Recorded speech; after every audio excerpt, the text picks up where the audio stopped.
Welcome to the Gritcast, where we get into the nitty-gritty of all things hockey. From the East to the West Coast. Here are your hosts, Matt Pierce, Nikosh Ganguly, and Darius Dominguez. Hello everyone, welcome back to the Gritcast. Holy shit, the trio, we're all back. Back before Christmas. It's been 3 weeks. Christmas, the holiday season, full force. Darius has his hat on today. Matt looks the same as always. And I also look the same as always. Except, got a fresh cut. For those watching the video one. Although you wouldn't tell because my hair is really long and always has been. But guys, Matt, Christmas season also means what season? It is time for everyone's favorite Boxing Day tradition, the World Junior Hockey Championships. Indeed it is. Darius, how are we feeling around the holidays, World Junior season? Are you finally locked in? Got that Christmas holiday joy, that World Junior joy? It's arguably the best time of the year, or the most wonderful time. Some might say the most wonderful time of year, as the song goes. Yeah, I'm feeling it. I'm also feeling the shopping stress. I'm still in that mode, Still gotta get a few things. Couldn't be me. No, last year was so good, man. I was done by like the end of November. It was crazy. And this year I'm still running around like a couple days before. But yeah, we're in. We're locked in. We're ready for. I'm so ready for Christmas dinner. It's crazy. I'm like, yeah. This guy's ready for what? Turkey or ham? Yeah, turkey. And okay. Bro, I'm already thinking about it. And when are we recording this? Thursday? And Christmas is on. Yeah, I'm ready. Monday. For it. It's in 4 days still. You got 4 days. I'm ready. But yeah, speaking of Christmas shopping, so I haven't gotten mine done yet. Not all of it, rather. Let me interject. Thought this guy meant none at all. but also, my PlayStation broke. So, yeah. Let's talk about that at the end of the show. We should go in depth with that. Because is there any update with that? No. Shit's broken. No, like it literally I can play all digital games. It just can't read discs. Like everything else works perfectly fine. Wow. That's such a first world problem. Yeah, I know. PlayStation. I can't play any discs. It's like, bro, I haven't bought a game on disc in years.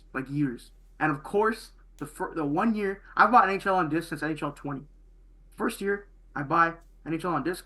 And your PlayStation can't read discs? What are you gonna do? But guys, my throat here. Sorry. It's time. Let's get into the World Junior preview. So for this episode, we're gonna break it down. I'll give you the laydown of how it's gonna work. Honestly, today for the first time ever, I'm not gonna do much talking. I know you guys are gonna miss my voice, but you're gonna hear a lot of Matt today, a lot of Darius. They took on most of the research. I'm here to direct the conversation. I feel like this makes sense. Matt, feel free to interject whenever Darius is speaking, whatever knowledge you picked up, all that good stuff. Let's not have Darius talk for fucking 30 minutes. Half an hour straight. Yeah.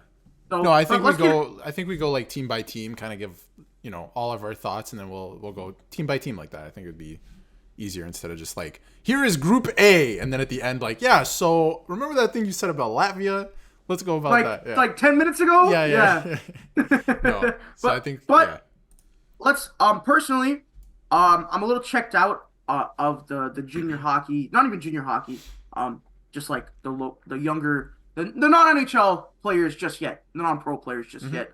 So which is why I gave the onus to the other two guys on the show here. And let's get right into it. Let's stop beating around the bush. Group A, the World Junior Hockey Championships. Darius, what do you have for us? So I want to start. Where are we starting? I want to start with Finland because I want to save like Canada and Sweden for last because they excite me. Not that Finland doesn't, but we'll start with Finland. All right. So they finished 5th last year, which I thought was they've been very interesting. Like they'll win like. They won a few years ago, or was it 2016 maybe? They won the gold, and then they've kind of just been like up and down since. Like they might finish 3rd, they might finish 6th, and they finished 5th last year. So they just been weird in the World Juniors recently. And in terms of goaltending, I think this is going to be the thing that really, if the goaltending is not good for Finland, they're not going to have a chance, I think. So they got Nicholas Kakko in net, and he has a solid resume on Finland's national team. He's represented them before, which is a big thing like we talked about in this tournament. A lot of the younger guys have a hard time getting acclimated, so I think he should be good. He also had a solid showing. They do this weird like summer showcase thing, Matt. I don't know if you're aware of this. Like the 4-team. Yeah. In the Yeah. they do like it's like two separate groups or something. They play each other Yeah, just to see who's gonna be in it, right? Yeah, in Michigan. Yeah. Do they not play in Michigan? Yeah. I think it was, yeah. So they do that in the spring. He played really well there, so he's probably going to be the starter going into it. But yeah, I think he'll need to be a difference maker if they have any chance.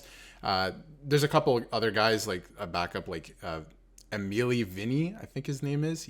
I don't know, he might get like a game, like a back-to-back or something. But like I said, the Kako guy will probably be there starting. Goaltender. Just a disclaimer. We might butcher some of these names. So the European names are always kind of difficult. Luckily, Russia, no Russian names that we have to pronounce here. But sorry, Darius, go on. Yeah, no problem. They do have a goalie. He probably won't get into a game. Who is 2024 draft eligible? But I don't know. We'll see. I don't think that it's going to be anything crazy. He probably won't get much time in the net. Anyway, in terms of defense, they have Aaron Kiviharju. I hope I pronounced that right. He is a top prospect for the 2024 draft, so keep an eye on him. Oh, sorry. He won't participate because of injury. Sorry, I'm just reading out the list here. He won't play, and same with another draft pick, New York Islanders draft pick, Yessi. I'm going to assume it's Yessi Normie, who was going to play a big role with the team too. He won't be there due to injuries. So that's another big factor for Finland. They're dealing with injuries. Sounds huge for them. Yeah, two of their best defensemen won't be there. That's a big deal. But they have a couple other drafted guys. Artu Kaki from the Vegas Golden Knights and Otto Saline, which is an amazing name, by the way, from the Los Angeles Kings, will be their top pairing. And Karki is playing for the Sault Ste. Marie Greyhounds right now, and they're having a really good season after being down for a few years. They used to be a really good team, like around Sheldon Keefe era. And they're back up with a guy like him, so that's good. Moving on to the forwards, they have a couple drafted guys as well. Kaskamaki from the St. Louis Blues. He will probably... Wait. Yeah, wait. His name was Kaskamaki? No, his name... Sorry, it's just Kaskamaki. That's just his name? Yeah, it's like soccer. Kaskamaki. There's no first name? He's just Kaka. He's just Kaka, yeah. No, he'll... Wait, is it? I don't think it is. That'd be hilarious if that was his first and last name, right? I think you were trying to like phonetically spell it out, but yeah. It's the same. Let's find out. Hold on. Anyway. It's Alex Santarari. I don't even know. Oh my gosh. Wow. What a name. Insane. Yeah, St. Louis Blues draft. These Finns are something else, man. Unbelievable. Those are sick names. That's a lot of syllables, but those are sick names. Alec Santarari, I think. Kaskamaki. Insane. St. Louis Blues draft pick. He'll be the captain for Finland, or I believe he will be. It hasn't been announced yet. But he's the captain of his club team, and he's a big point producer in Finland. So, but don't expect him to score. He's not going to be a big scorer for Finland. He's more of a well-rounded player, like an Anze Kopitar type. So, really good two-way player. Keep an eye on him. And in terms of if you want to look for who's draft eligible, they got Emil Hemming, I think it is. All right. He's looked good in Liga play so far this year. He's 6'2", so he's gonna go, tops in the 2024 draft. So keep an eye on him. That is Finland. I think they'll do better than they did last year. They're a little promising, but again, they have some big injuries on the back end. So I don't know what to think. They're a huge wild card because, like I said again, some of their best players won't even play. It seems like they're missing. Sorry, Matt, but it seems like they're missing like. It just seems like they're missing that kind of like players, or it doesn't like they have a lot of NHL guys, which is nice, but from what you said about the players, there's no marquee guy. No, there's no Finland wow. There's no wow this year from Finland. I think just because of injuries, I feel like they would do better with those guys. Yeah. Obviously, you need more NHL caliber talent to be successful at this tournament. But yeah, I don't know. They don't really have like a wow factor. I think their goaltending needs to be like everything for them to even have a shot. From what you said about the goal, yeah, it seems like there's going to be a lot of work for him to do. Matt, what do you think about Finland? They're such like a go hard or go home team at the World Juniors. Like they either win gold or they finish like not in the relegation round, but like somewhere near the relegation. But I think this year will be more of a quiet year for Finland because no firepower on the Finnish side. Yeah, I think for probably sure. like middle of the pack again for them type thing. Yeah. As you know, crappy as it is to say, they should be like better. I always like regard them as like one of the top teams, right? Like top 4, let's say, right? But yeah, they'll probably be like middle of the pack again. Maybe 4th, 5th, something like that. See how the tournament goes. Next team, you guys ready? Mm-hmm. Okay, we're gonna move to Germany, who I think is pretty interesting in this tournament, and they've had some good years recently in terms of international play. They came runners up in the Olympics. Obviously, the NHL guys didn't go, so that's a factor, but definitely runners up there. And then they won the silver at the 2023 World Championship. So, I mean, like, they're not a country to be, discarded anymore in terms of ice hockey. I think they're producing good talents, Tim Stützle, guys like that. So, anyway, we will get into the goaltending with Simon Wolf. He will absolutely be their starter unless something happens. He got into 2 games in last year's World Juniors. Ignore his 12 goals against average. Just ignore that, all right? And his .776 save percentage. Let's just ignore that, all right? Because he was shelled last year. But he's one of the best goaltenders to come through the German system right now. And he's likely to see like over 40 shots a game. So he's going to be forced to be good. And I find that goalies that have to save like 40 to 50 shots, they're usually pretty good because you're warmed up. You're not just sitting there. Right. Mm-hmm. So I feel like he'll be pretty good. And he's playing against men in the Red Bull Junior League or with the junior team. I don't know how the German league works exactly, how that works. But yeah, he's getting some reps in against like older competition. So he should be good. He should be their starter. Their backup will be Matthias Bittner, who is good as well, but he probably won't get into any games unless there's back-to-backs again.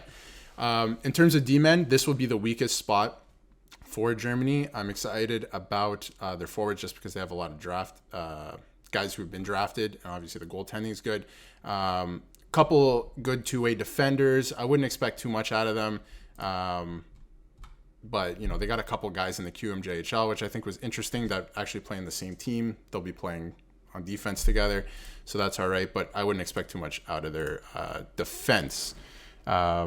Who did I want to mention here? Yes, we move on to forwards. Arizona draft pick Julian Lutz, who's looks to be pretty good. He was the best player on their team last year. 6'2" winger. He had a solid showing last year. Obviously, Germany didn't do that well, but that's Germany. And he's playing in the U.S. now with the USHL Green Bay Gamblers, which is the best name in that league. But he should lead Germany's offensive charge, so look for him in terms of offensive play from Germany. And then that's pretty much it from Germany. I mean, like, they got a couple grit grinders. I was just looking at their roster. I'm going to call them grit grinders, but there is nothing special there. This is a team that, like, if their goalie's not on, which I think he will be, he's a good goalie, they're going to have a tough time in this tournament. It seems like status quo for Germany. Pretty much. Yeah, like, they did have that one year with, what was it, Stutzel and Peterka. That was cool. But, like, yeah. But, like, was that was the Bubble World Juniors, and they also got, stomped? What was it, like 16, 17 nothing against? Yeah. One guy I would say, actually, before we move on, or you give more thoughts, is Julius Stumpf. I think that's how you say his name. He plays for the Moncton Wildcats. He was passed over last year in the NHL draft. So I think this is a big chance for him to kind of, showcase what he can do at this level, because there's always scouts here. Like, I feel like there's breakout performances at the World Juniors of guys you've never heard of before, and then they end up getting drafted. So he's a great, like, playmaker and play driver. So I would look for him. I don't know. He could maybe surprise because he's a man on a mission this tournament. So we'll see how that goes.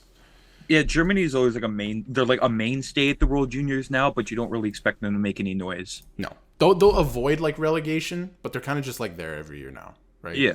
They're too good to be relegated. Yeah. They're never going to... It seems like they won't be good enough in the future to ever, medal. But I feel like they could surprise, like, not surprise in terms of like making it into the medal rounds, but they could like there could be some upsets this year with Germany. I always love when like USA or Canada go against like a Slovakia or like a Germany, and then the like Slovakia Germany's goalie is just like, nah.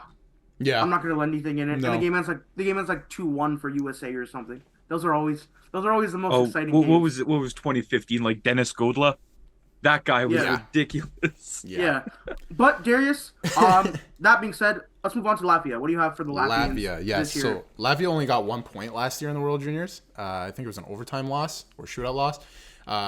So they went to the relegation round. They managed to get out of that, so they're back in the tournament this year for the third consecutive year, which is the first time they've ever done that. I feel like Latvia is kind of like one of those countries now, like Germany, that's kind of, stepping up their game. They might be in the tournament more years than not heading forward, but we'll get right into their goaltending. Their goaltending, again, this is another team, will be the difference maker for them.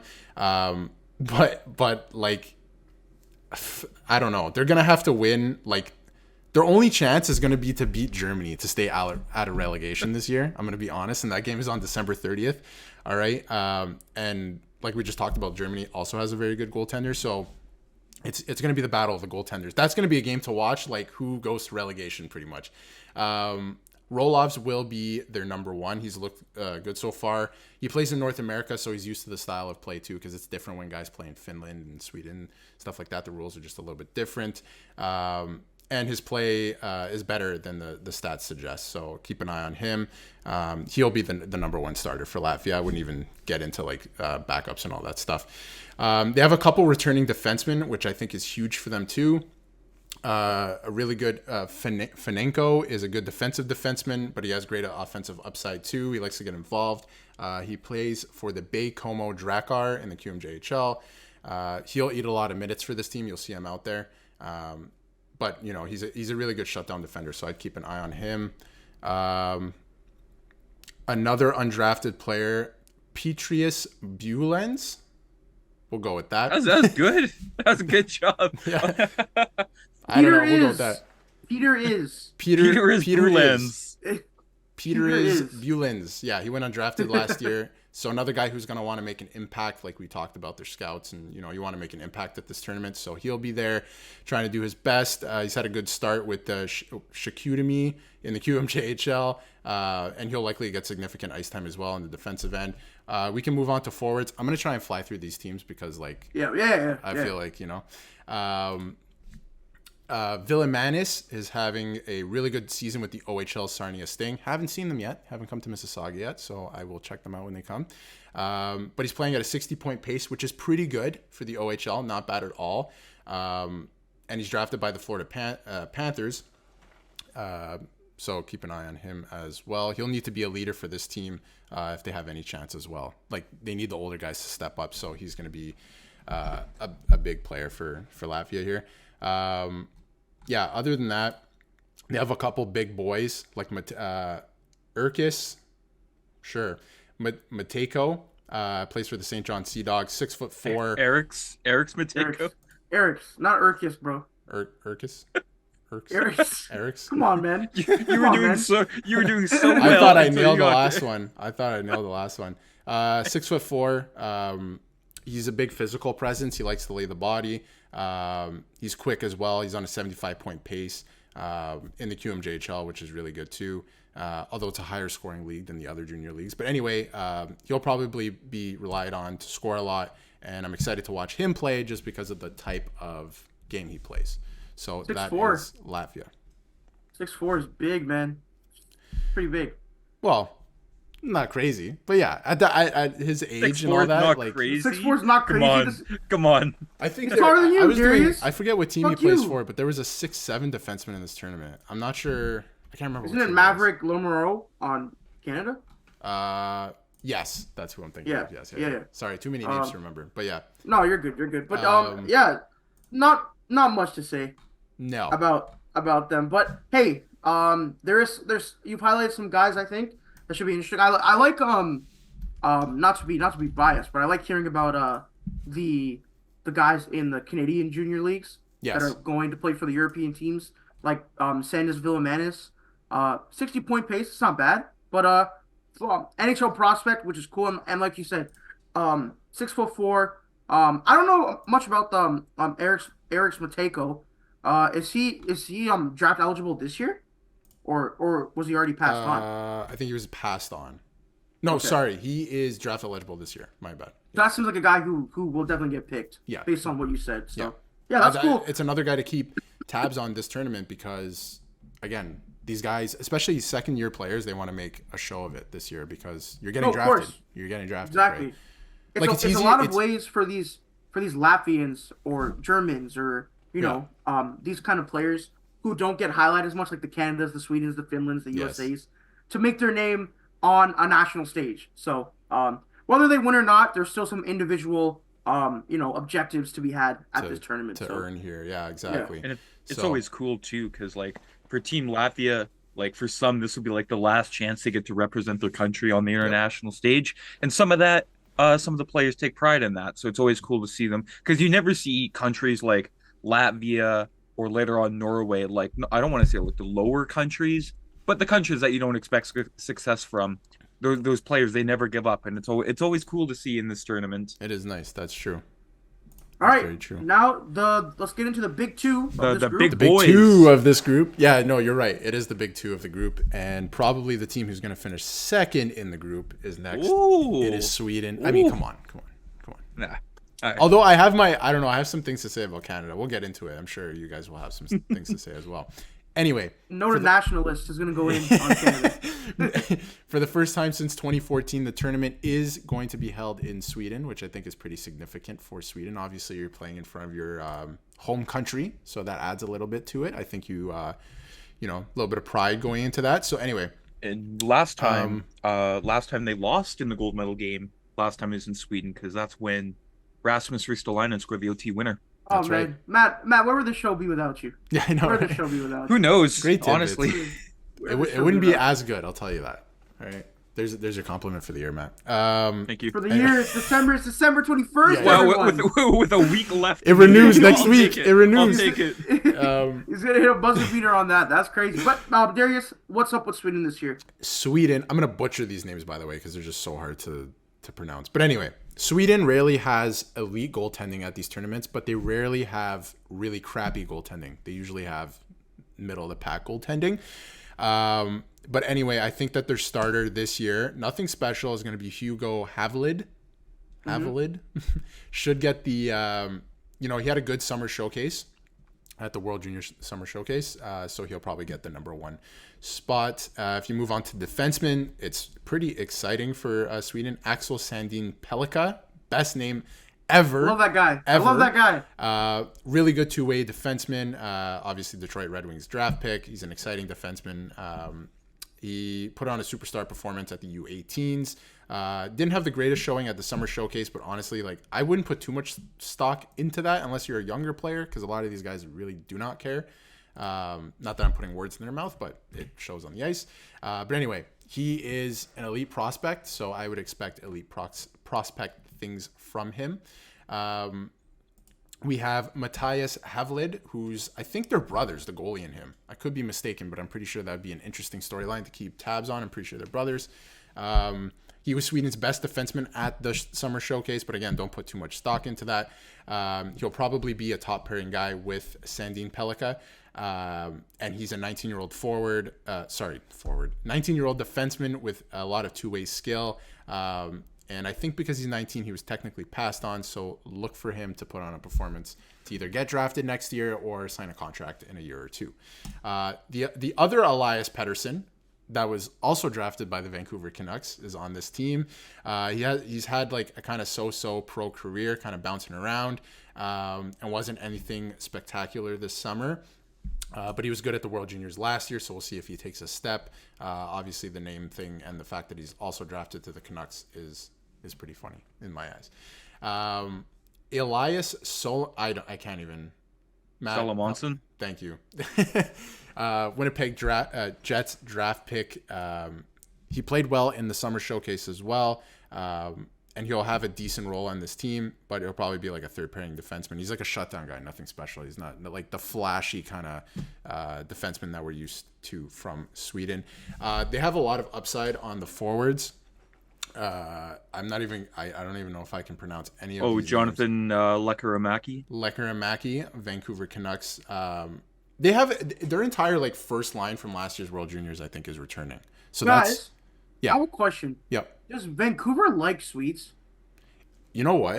I don't think so. Honestly, in their prior history. I feel like I feel like they've never had enough Swedish players. They were like, hey, we have Elias Pettersson, but you know what'd be cool?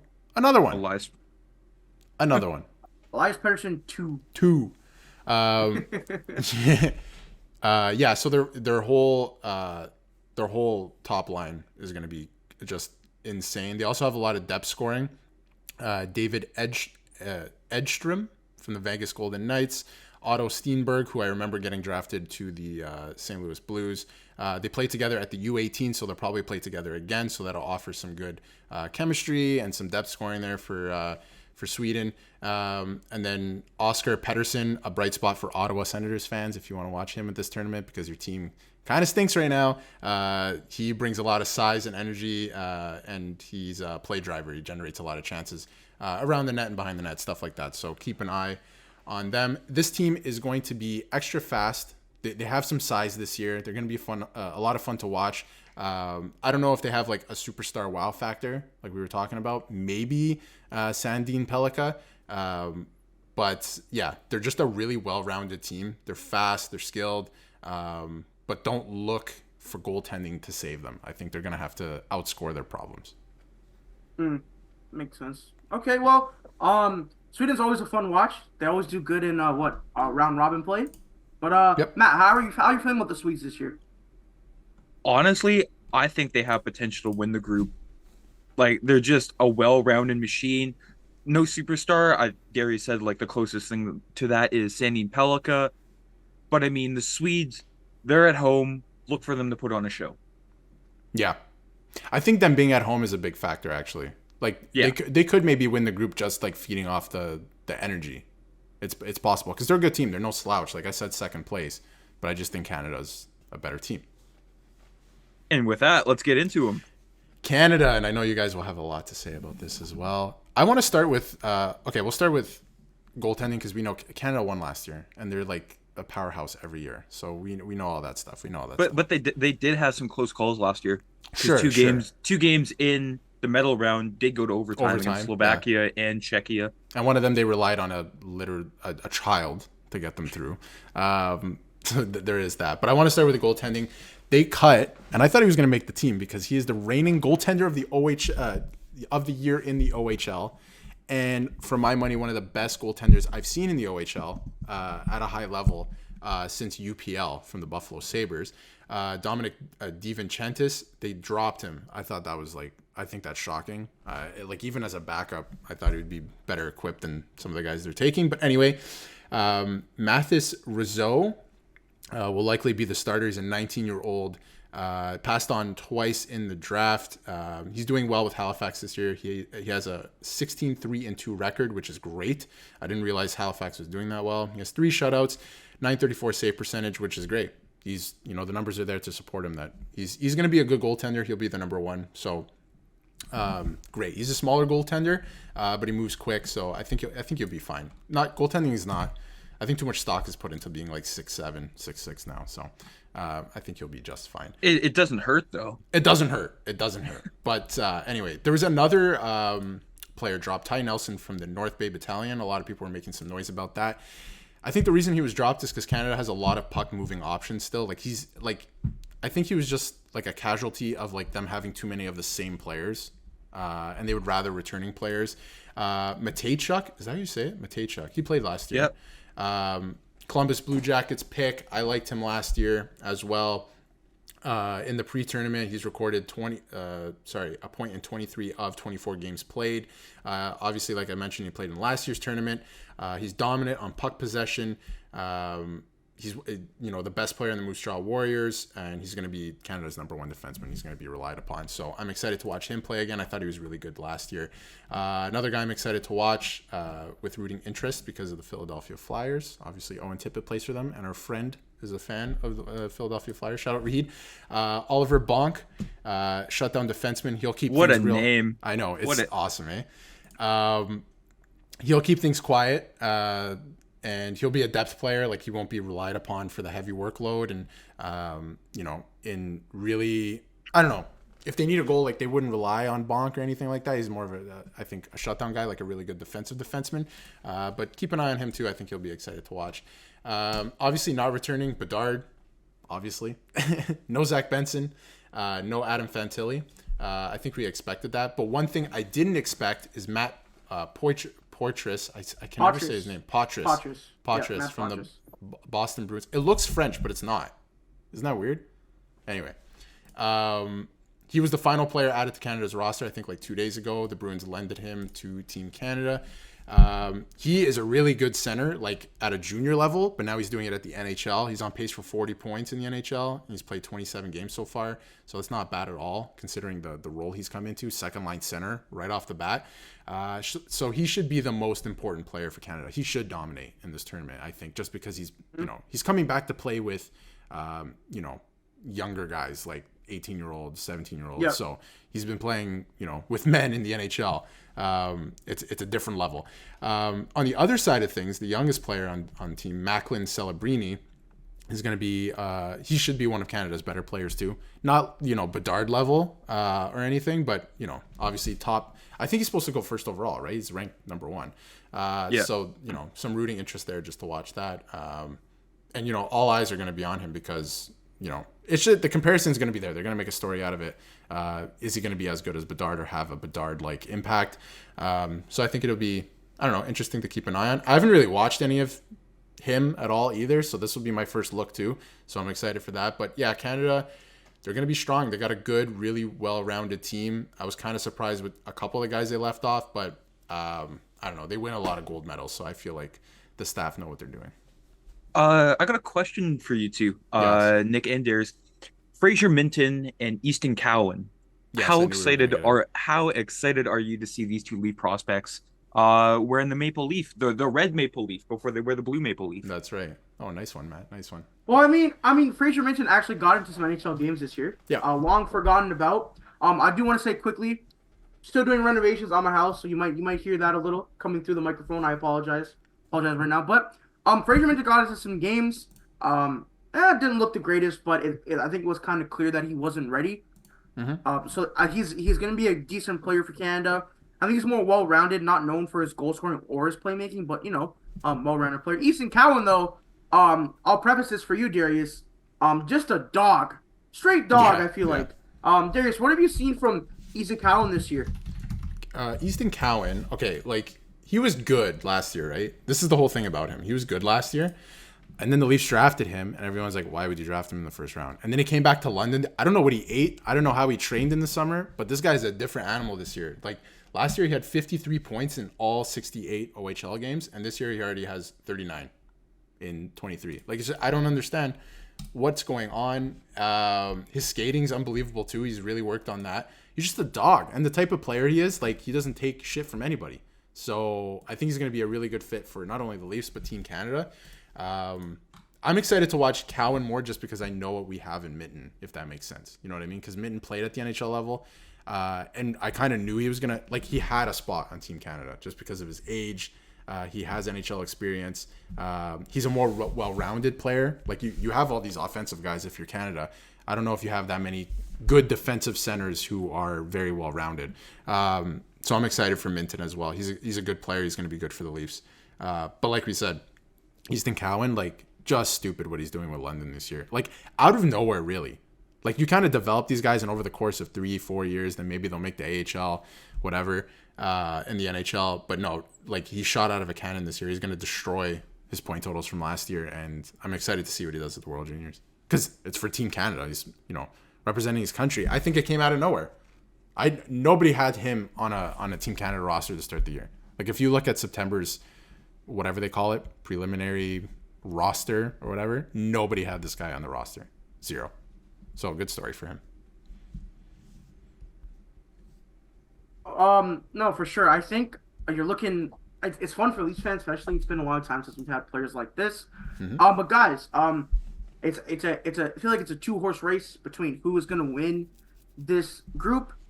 Instead of doing our full rankings of every team, who do you guys? I think Matt said Sweden could win, but officially right now, who do you think is gonna win this group? I have Canada, obviously, but maybe from unbiased perspective, who do you have, and why do you think they would beat the other team in group play?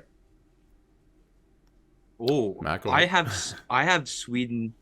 I don't want to say it's all because of home ice advantage, but that's a pretty big part. And I think, a player like Sani Pellikka could be the difference maker between, Canada and Sweden, where Canada doesn't have like a defenseman on his level, like Bateychuk, and that's pretty much it on the blue line. I think the only returning player for Canada is Owen Beck, if I'm not mistaken. Yep. I think he's the only returning player. But yeah, like Yes. Sweden, they're back in Sweden for the first time in 10 years. And I just think there's that little edge. They have that little edge over Canada, and they take the group. Like it'll be a close game, but they win. I have Canada just because I think they're a little bit deeper. The goaltending still, like, it doesn't really concern me. The stats are there, but they don't have a lot of returnees, so that kind of worries me. But I feel like historically, Canada's adversity only comes in the next couple rounds, not in the round robin. So in terms of winning the group, I think Canada has it. I wouldn't say in the bag. It's going to be a 2-point difference, 1-point difference, something like that. Sweden's going to find a way to mess it up and just lose out on that first spot. So classic Sweden is what you're saying here? I'm just saying the track record's there, man. History speaks. The thing with Canada is,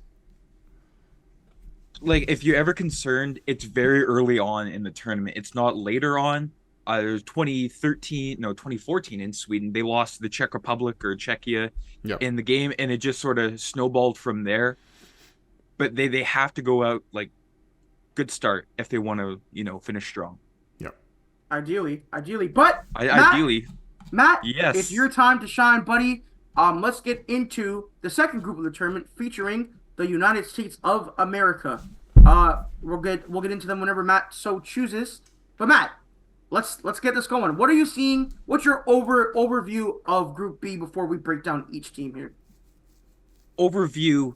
It's not going to be close. This should be like a dominant United States showing. Of course, there's always a potential for a team to play spoiler, which I could get into later on.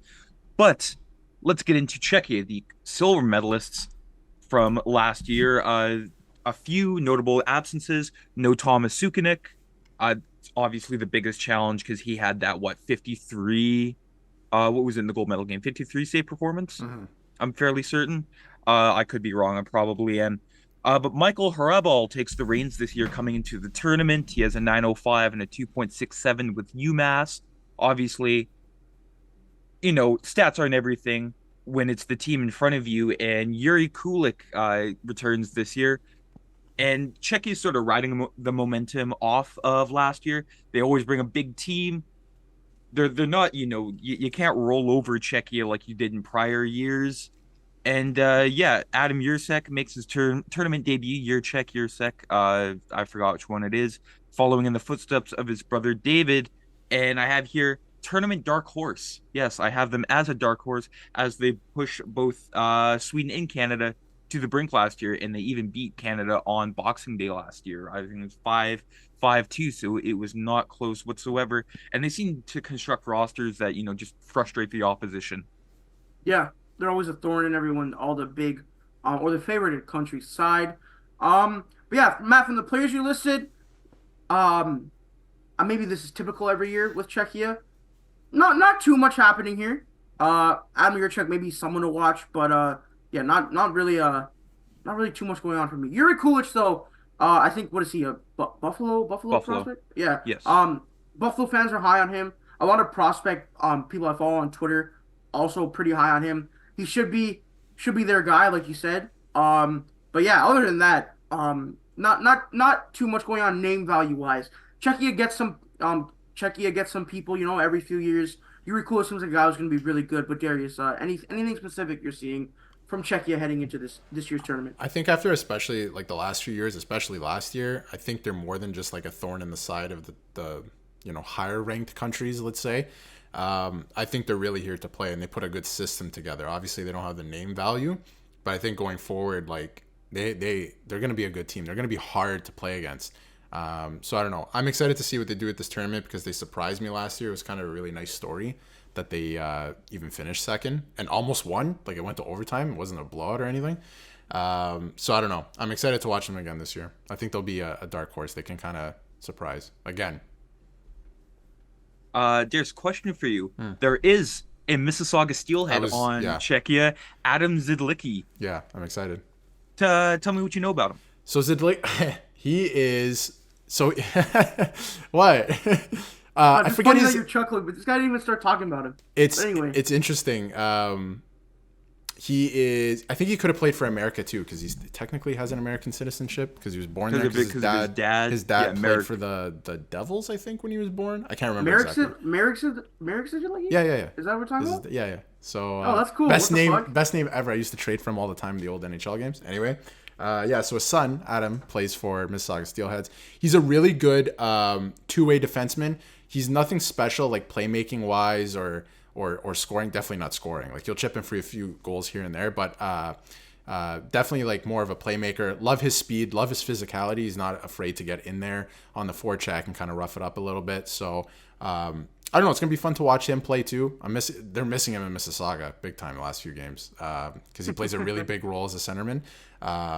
So I don't know. We'll see what he brings. I'm excited to watch him play, but again, nothing crazy offensively. He'll chip in here and there. I think he'll have a good tournament, but look for him more on the defensive side of the puck and using his speed.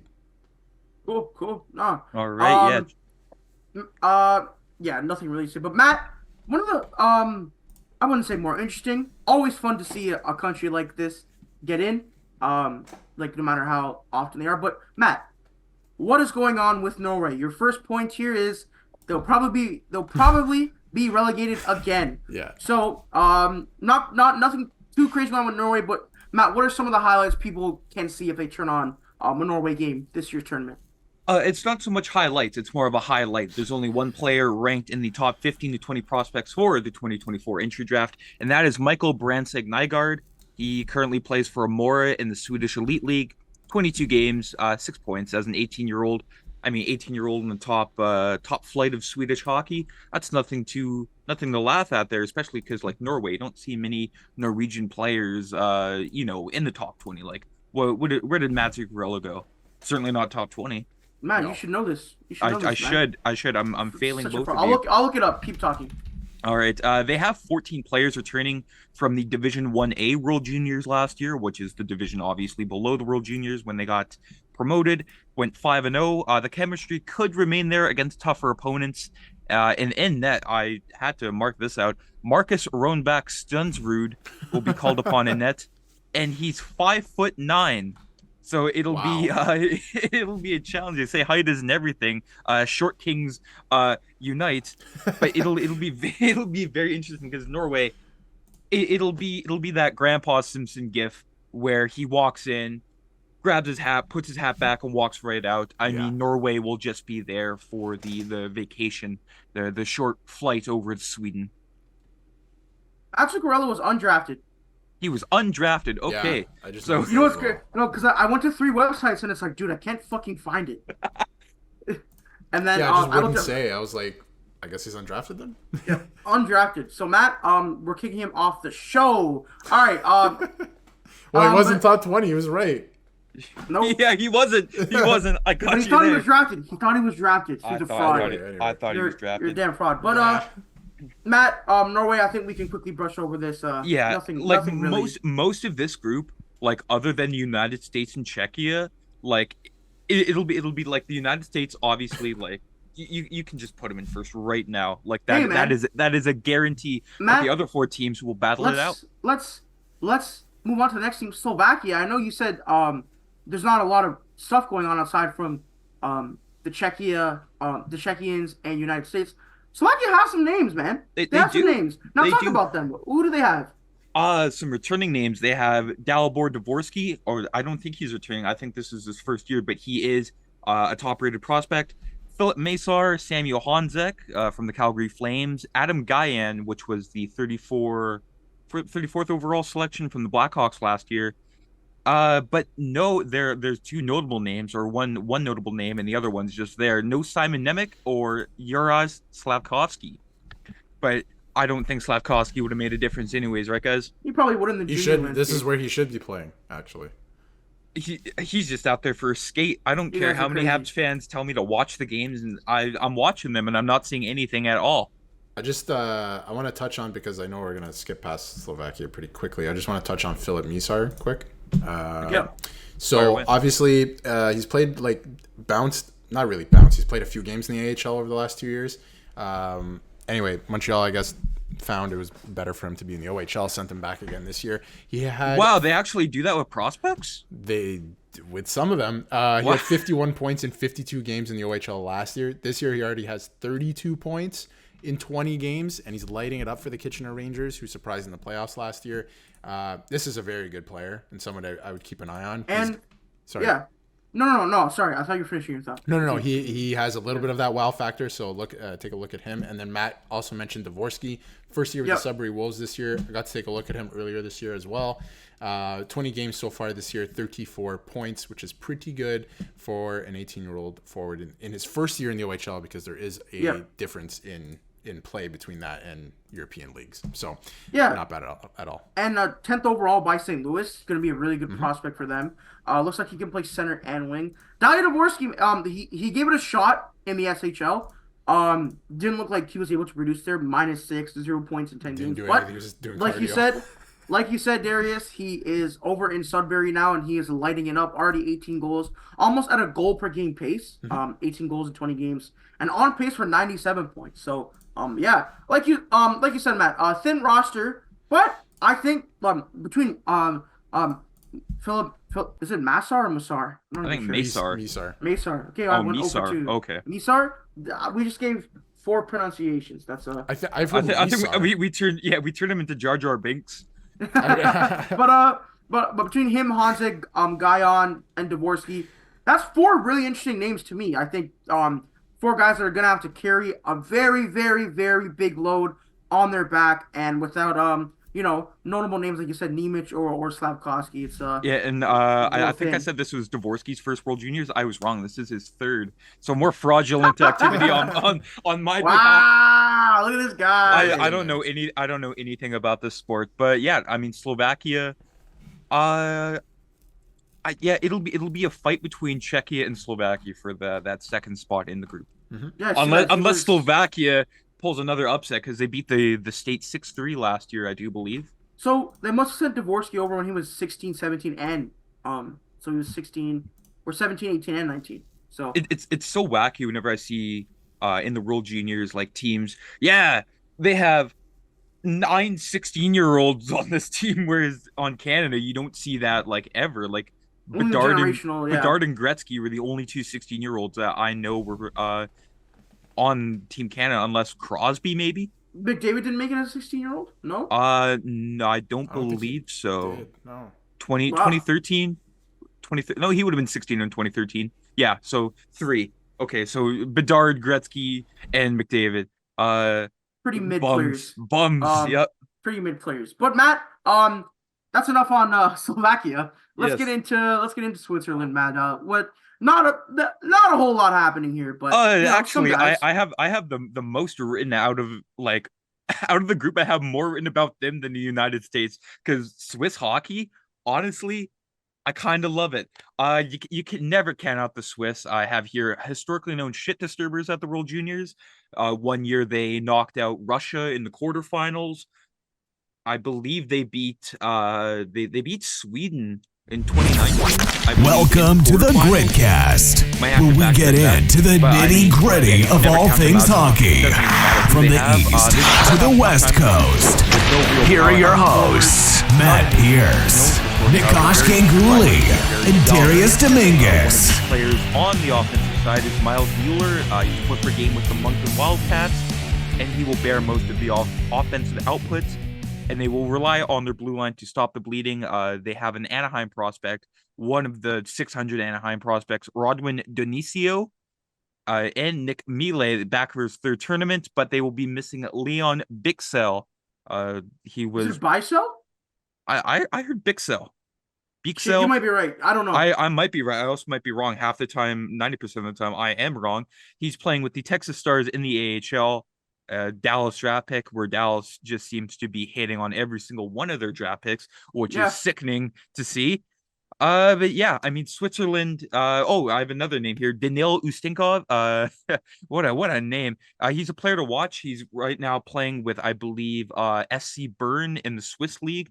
But the London Knights did take him in the 2023 CHL import draft, and he's projected to go top 40 and also come over to North America and play with London. Nice. I don't have anything to say. I feel like they're gonna. You said it at the beginning. They always ruffle feathers in this tournament. I just don't know, based on who the it'll group they're in, what they're gonna do this year. Like, I'm just not sure they finish higher than fourth. Yeah, it'll be like a Norway, Switzerland, maybe. I don't think so. Czechia? No, I don't think so.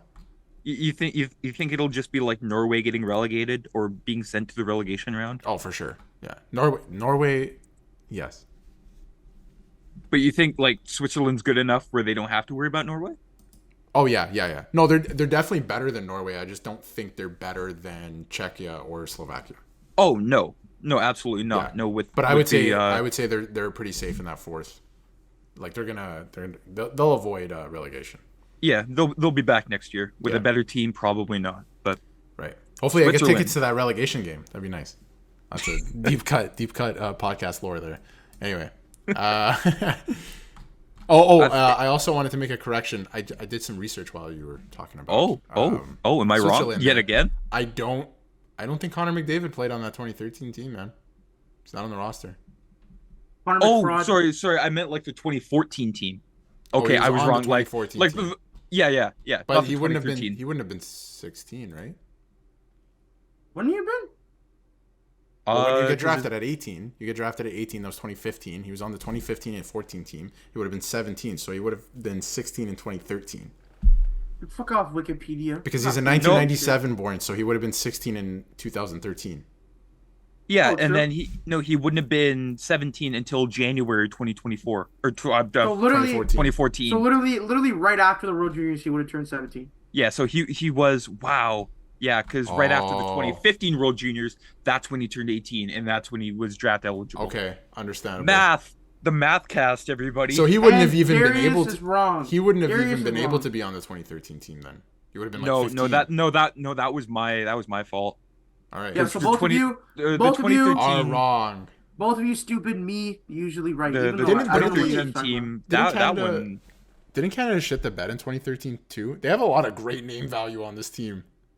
2013, that was when they lost to Russia in the bronze medal game. That was the Nuge year, because Nuge had played 2 full seasons in the NHL, and then they're like, "Oh, you're still eligible for the World Juniors. You want to play?" I remember looking back at that team, like, how did they only all right, third? Guys. No, look at this roster. Look at this roster. Hold on. Anthony Camara. No, Jonathan Drouin, Nathan McKinnon, Boone Jenner, Philip Deneau, Brett Ritchie, Mark Scheifele, Ryan Strome. This guy said name value and said Brett Ritchie. Like, are we being for real here, guys? What are we wasting our time on? Jonathan Drouin, Nathan McKinnon, Boone Jenner, Philip Drouin Deneau. sucks. Boone Jenner mid. Mark Philip Scheifele. Second line center. Ryan Strome. Mark's 4 goals once. Ryan Strome is bad. Like, I don't know what you're talking about. Jonathan Huberdeau sucks now. Dougie Hamilton was never good. Dougie Hamilton, okay. Morgan Riley, best player on that list. Jordan all right, guys, let's no, who are their goalies? It was Jordan Binnington and Malcolm Subban. Jake Patterson. Jake Peters. Oh, wow, what a name. Jake Patterson. Who did he play for? Saginaw Spirit. Who he played for? Detroit Red Wings. Who he played for? Who he played for?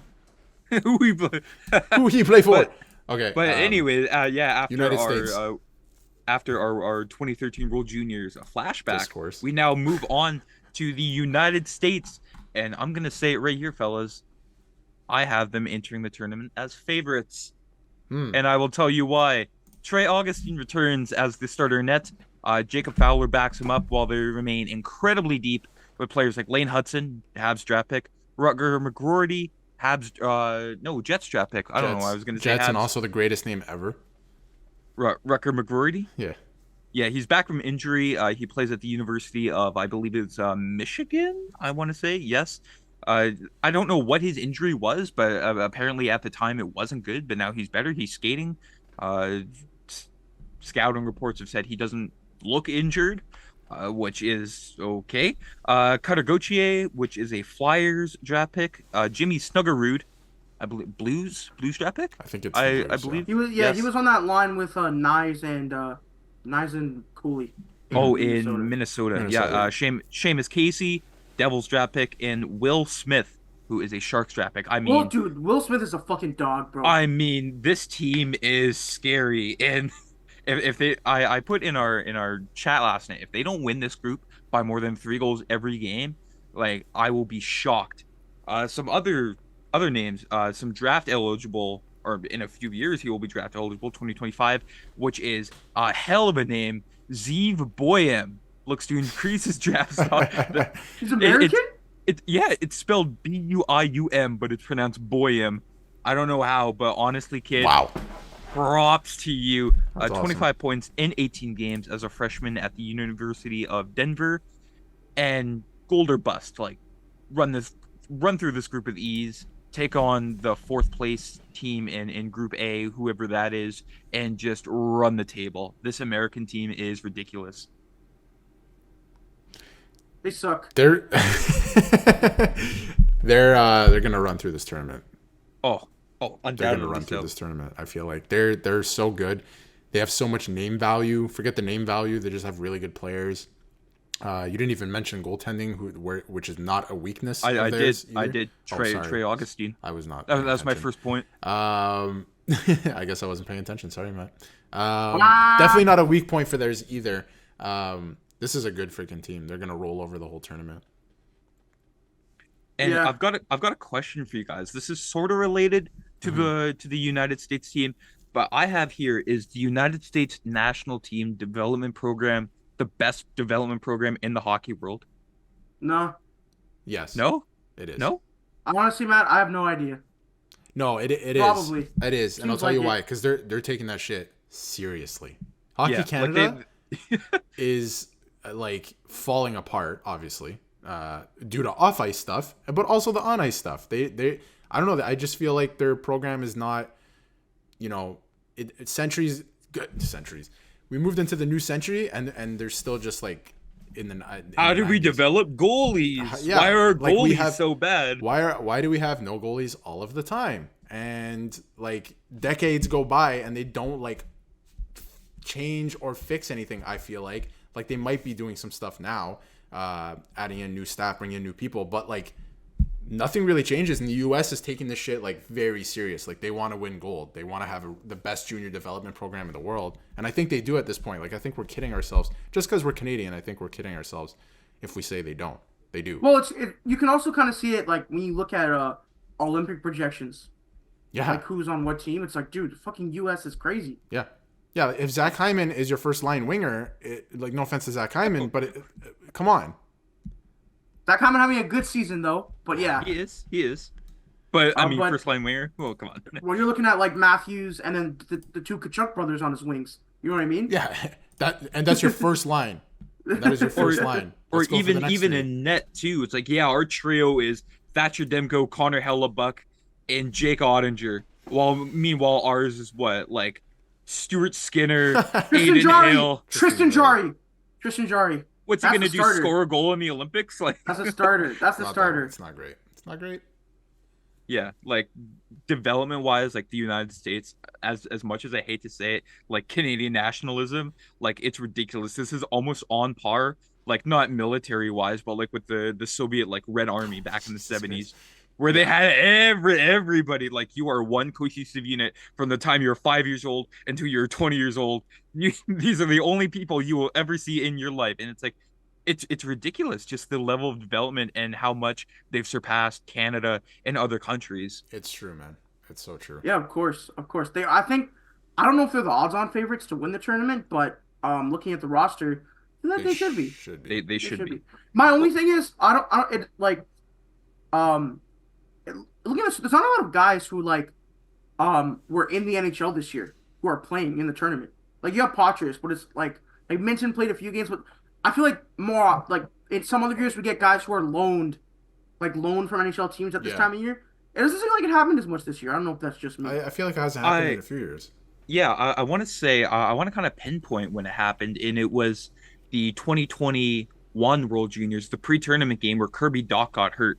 And I think teams have sort of, like, unless it's absolutely necessary, if the kid's sitting in the press box every game, like Patois or the Boston. But dude, he was playing regularly for them. He was, and then I think the Bruins kind of got gun shy with prospects like Fabian Lysell, where they didn't really want to over marinate the kid, so just let him go tear it up one more time for his national team because he didn't play last year. But yeah, ever since the Kirby Doc incident with the Hawks, I think teams have started to become a little bit leery of sending their players. Guys, it's the World Juniors' fault. They can't get injured in the NHL. They can't. That's right. They won't. Yeah, that could happen any other game. They won't get injured in the NHL. Anyway, guys, there is some wrap stuff we could have done, but the show was going long enough. There's been a lot of content for the viewers to absorb. With that being said, though, I think we all can agree that the United States are going to win this group. They currently are the odds-on favorite to win the whole thing. Okay. I would say, if we're doing predictions, just to be safe, pick the United States. I'm gonna say USA, Canada, Sweden. I'm just gonna keep it normal here. Gold, silver, bronze. Not to be an anti-Canadian, but to be honest, I don't really watch the world. Like when Canada loses, I don't really. The only time I really be caring about when Canada loses is the Olympics. That's when I get really hyped for it. But the juniors, it's like these kids are like 2 years younger than me, man. Like, am I really gonna do like? Yeah. Although I respect it, it's a fun Canadian tradition. I don't know how much of it is as a tradition for other countries around the world. I know the European countries love to see their teams. Like Finland loves it. Like whenever the tournament's in Finland, like they had like a concert. They had like a full on parade when Finland won in 2016 in Helsinki. They should, man. Good for them. Good. They should. But guys, that being said, this is gonna be our last episode before post Christmas activities. I don't know if I'll be able. I won't be on the show next week. Just because Thursday and Friday I'm busy. I'm going to the Travis Scott concert. So Thursday I'll be in Toronto. Next week it might be a to be decided show. Well, we'll see what happens. Yeah. We'll see what happens. But guys, with that note, I hope everyone has a very happy and safe holidays from the Gritcast. It's been another fun year, basically. For the show. We're trying to keep consistent. But January. We're gonna come back. We're gonna come back better than ever. December, the gloomy months, kind of suck for everyone. But we're gonna walk back in January, hopefully for you guys. Bring better stuff, improve the content plan. Just be more on time with our shit. But guys, Merry Christmas. Hope you guys are celebrating the holidays, however you celebrate it, with your friends, with your family. Be safe. Do all that fun stuff. Don't drink too much. Don't drink and drive. Don't smoke and drive. Don't do any of that stupid shit. But guys, listen to Nick. Listen to Nick, everybody. That being said, guys, I hope follow us on TikTok, Twitter, Instagram, subscribe on YouTube, all that fun stuff. And if you're listening to this in the day, have a great day. If you listen to this at night, have a great night. And guys, if you're listening to this while driving, all just safe from me, from Matt, for Darius, and everyone else, which is just the three of us now that I'm saying that out loud. Thank you all for watching us this year, and we'll see you guys when we'll see you guys. Take it easy, and see you guys in the next one. Peace out, everyone. For more content, visit our YouTube channel and check us out on Spotify and Apple Podcasts. Don't forget to follow the guys on social media at Matt_Mondays, at Nick LaFlame, and at Darius Dominguez.